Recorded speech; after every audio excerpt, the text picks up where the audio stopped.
Баршаңызға сәлем, каналыма қош келдіңіздер. Сіздермен бірге Мейрамгүл. Бүгін сіздермен осындай өте дәмді, нәзік болып шығатын, ең бастысы табиғи заттардан жасалатын ірімшік рецептісімен бөліскім келеді. Барлық керек заттарды толық видеоның астына жазып кетемін.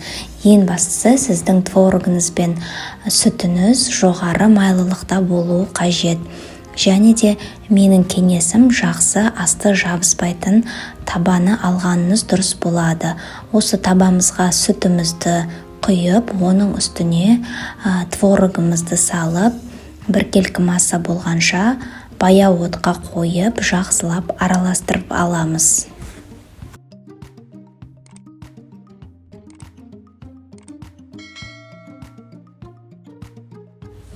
Баяу отқа қойып, жақсылап араластырып отыруымыз қажет. Видеода көріп отырғандарыңыздай, осылай творогтан сары су шығады. Осы сары су шыққаннан кейін отымыздан алып, ситаның көмегімен осылай сары суымызды өткізіп алуымыз қажет. Осылай ситаның көмегімен творогымызды сары судан ажыратып аламыз.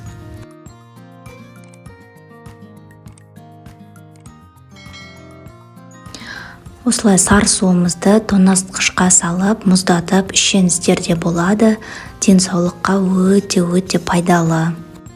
Енді сары суымыздан ажыраған творогымызға осылай дәміне қарай тұз және де ас содасын салып, жақсылап араластырып аламыз. Осы орайда массамызға бөлме температурасында тұрған сары майымызды салып, қайтадан жақсылап араластырамыз. Енді осы массамызды қайтадан баяу отқа қойып, жақсылап араластырып, қайта араластырып тұруға кеңес беремін. Өйткені массамыз тез ериді, сондықтан газдың қасынан кетпеуіңізді сұраймын. Видеода көріп тұрғандарыңыздай осындай созылатын масса пайда болады. Осындай біркелкі масса болғаннан кейін ең алдымен плавленый сырға ұқсап тұр. Бірақ қазір қатқаннан кейін толық өз формасын ұстайтын ірімшікке айналады. Енді осы массамызды осындай салафан төселген тарелкамызға салып, формасын келтіріп, тоңазытқышқа кем дегенде 2-3 сағатқа салып қоюға кеңес беремін.